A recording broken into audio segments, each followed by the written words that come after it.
एक गांव में एक पुराना परिवार रहता था जिसके पास एक प्राचीन गुड़िया पीढ़ियों से चली आ रही थी। यह गुड़िया अनमोल थी, लेकिन इसके साथ एक डरावनी कहानी भी जुड़ी थी। कहा जाता था कि जिसने भी इस गुड़िया को रखा उसके जीवन में दुर्भाग्य आने लगता था। फिर भी यह गुड़िया हर पीढ़ी के साथ आगे बढ़ती रही। इस गुड़िया को परिवार के बड़े लोग हमेशा छिपाकर रखते थे, लेकिन किसी न किसी तरह यह गुड़िया बच्चों के हाथों में पहुंच जाती थी। इस बार गुड़िया पहुंच गई थी परिवार की सबसे छोटी बच्ची आर्या के पास, जिसने बिना किसी भय के उसे उठा लिया। जिस दिन से आर्या ने उस गुड़िया को अपने पास रखा, अजीब अजीब घटनाएं होने लगीं। घर में बिना किसी वजह के चीजें गिरने लगीं, दरवाजे अपने आप खुलने और बंद होने लगे। एक बार आर्या के माता पिता ने देखा कि गुड़िया खुद ही अपने स्थान से हिल रही है। धीरे धीरे परिवार के सदस्य भयभीत होने लगे।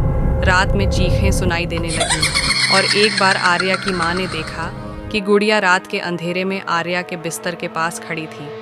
अब यह स्पष्ट हो चुका था कि गुड़िया सिर्फ एक साधारण खिलौना नहीं थी। एक पुरानी डायरी से पता चला कि यह गुड़िया एक तांत्रिक ने वर्षों पहले इस परिवार को शाप देने के लिए बनाई थी। वह हर पीढ़ी में दुख और कष्ट फैलाती थी। परिवार ने बहुत कोशिश की, लेकिन कभी इससे छुटकारा नहीं पा सका। परिवार ने अंततः निर्णय लिया कि वे इस शाप को हमेशा के लिए खत्म करेंगे। उन्होंने एक पंडित से सलाह ली, जिसने बताया कि गुड़िया को नष्ट करना ही एकमात्र उपाय था।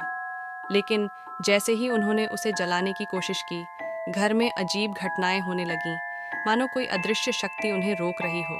कई प्रयासों के बाद परिवार ने आखिरकार उस गुड़िया को जलाने में सफलता प्राप्त की।